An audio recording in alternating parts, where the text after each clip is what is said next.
Semua orang tua pasti ingin anaknya memiliki kecerdasan sosial, artinya mampu menjalin relasi atau hubungan yang baik dengan orang lain, punya empati dan kepedulian yang tinggi dalam hubungan yang ia bangun bersama orang lain. Melatih anak untuk memiliki kecerdasan sosial ini tentu saja penting, karena kita, termasuk anak-anak kita, itu tidak hidup sendirian. Mereka hidup bersama orang lain. Nah, kalau kemudian mereka punya kemampuan yang baik dalam menjalin relasi sosial dengan orang lain, tentu ini akan memudahkan mereka untuk menjalani kehidupan. Tapi sebaliknya, kalau mereka tidak punya kecerdasan sosial yang baik, mereka tidak mampu menjalin relasi atau hubungan yang baik bersama orang lain, dan ini tentu akan menyulitkan kehidupan mereka. Pertanyaannya, gimana caranya kita melatih anak untuk memiliki kecerdasan sosial? Nah, untuk menjawab hal tersebut, mari kita bahas bagian akhir dari buku ini, yaitu tentang bagaimana melatih kecerdasan sosial pada anak.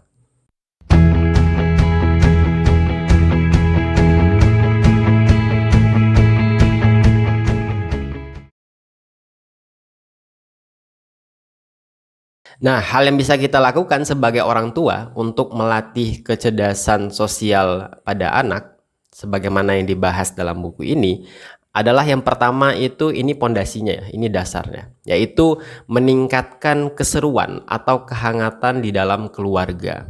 Caranya adalah dengan sering bermain dengan anak, kemudian sering melemparkan gurauan gitu ya, candaan dengan anak, melakukan hal-hal yang seru dan menyenangkan dengan anak, dan lain-lain. Nah, kenapa hal ini penting?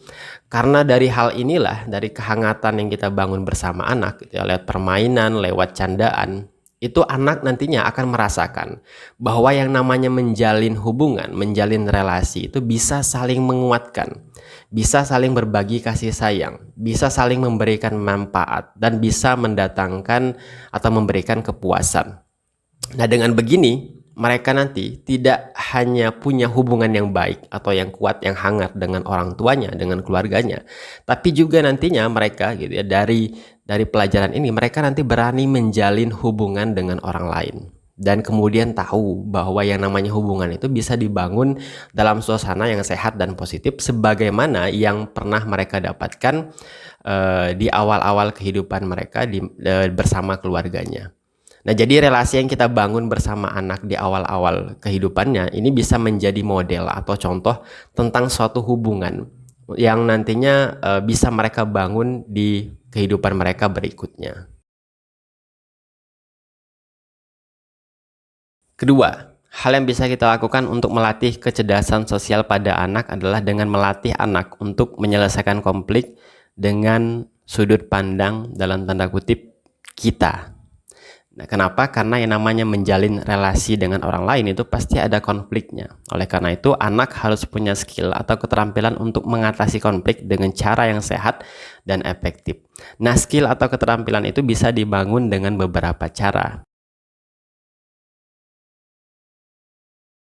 Yang pertama adalah mengajarkan anak untuk melihat masalah itu dari sudut pandang orang lain. Contohnya gimana? Sebagai contoh, agar kita mudah memahaminya, kita bisa melihat di halaman 260 ya, dari ilustrasi atau komik yang dibuat di buku ini untuk memudahkan kita memahami gimana caranya kita menerapkan strategi yang ada.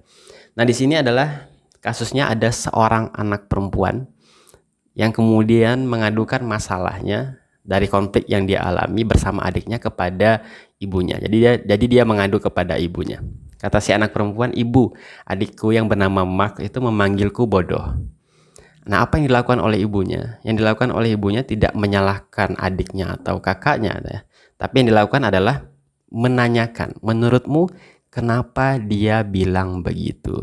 Nah, ini cara yang dilakukan oleh ibu untuk mengatasi konflik, menyelesaikan konflik, melihat masalah itu tidak hanya dari sudut pandang dia yang dipanggil bodoh oleh adiknya, tapi melihat masalah itu dari sudut pandang orang lain. Kira-kira kenapa si adik ini memanggil si kakak dengan sebutan bodoh? Jadi menanyakan hal tersebut sehingga anaknya kemudian terstimulus untuk memikirkan. Akhirnya dia menjawab, "Ya mungkin karena aku mengejek hasil gambarnya, tapi kan aku cuma bercanda." Gitu ya. Jadi anaknya melakukan pembelaan, tapi di sini anaknya udah mulai memikirkan masalah itu dari sudut pandang orang lain. Lewat apa? Lewat pertanyaan yang diajukan oleh ibunya. Nah, pada saat ibunya mendengar pembelaan tersebut, kemudian ibunya mencoba untuk menanyakan lagi dan melihat masalah itu dari sudut pandang si adik ya. Apakah itu gambar yang dia buat dengan susah payah, kata si ibu. Apa karena itu dia jadi marah? Jadi ibunya lagi-lagi menanyakan kepada si kakak ya, si anak perempuannya. Jangan-jangan gitu, sederhananya adalah jangan-jangan gambar itu ya dia buat dengan susah payah sehingga apapun yang kamu katakan termasuk mengejeknya walaupun bercanda itu bisa menyakiti perasaannya gitu kan. Kurang lebih seperti itu maksud si ibu dengan memberikan pertanyaan itu kepada si kakaknya. Nah, kemudian si anak perempuannya, si kakaknya kemudian menjawab iya. Nah, dari sini kita melihat ya, dari contoh ini kita bisa melihat bahwa mengajarkan atau melatih kecerdasan sosial pada anak itu bisa dibangun dengan cara tadi. Kalau anak punya masalah, kalau anak konflik dengan orang lain, coba latih anak atau ajarkan anak untuk melihat masalah itu tidak hanya dari sudut pandang dia, tapi juga dari sudut pandang orang lain. Nah, kalau dia kemudian paham gitu ya, kenapa orang melakukan tindakan tersebut kepada dirinya, maka dengan cara itu konflik juga akan lebih mudah nantinya untuk diselesaikan. Tapi kalau dia hanya melihat masalah itu hanya dari sudut pandang dirinya saja, nah ini konfliknya tentu saja akan sulit untuk diatasi dan bahkan dia akan cenderung mengulangi konflik tersebut karena dia nggak paham apa yang menyebabkan konflik tersebut terjadi. Kemudian yang kedua, agar anak dapat menyelesaikan konflik dengan baik, ajarkan mereka tentang komunikasi nonverbal. Kenapa?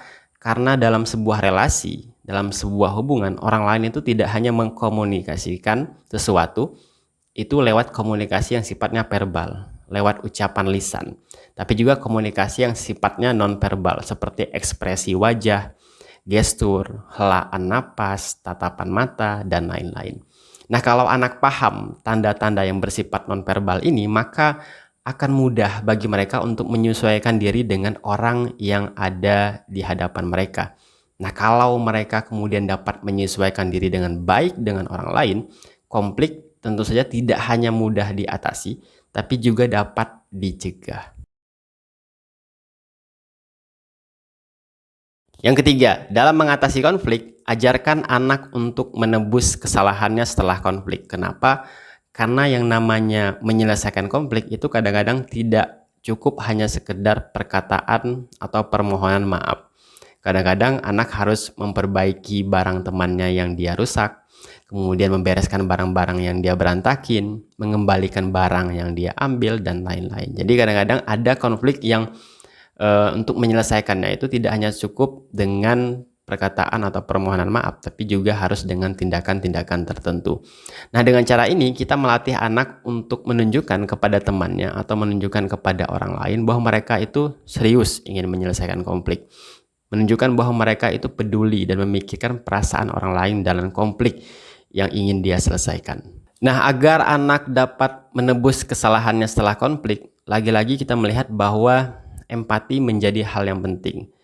Nah, mengajarkan gitu ya, menyelesaikan masalah dengan penuh empati ini bisa kita bangun dengan menanyakan kepada anak tentang perasaannya seandainya dia yang jadi korban. Misal, kalau dia merusak barang temannya, kita bisa tanya ke dia, kalau barang kamu yang dirusak oleh temanmu, perasaan kamu gimana? Kemudian tanyakan lagi, dan kalau barang kamu sudah dirusak oleh temanmu, biar kamu tidak marah, biar kamu bisa memaafkan temanmu, kira-kira apa yang kamu inginkan dari temanmu?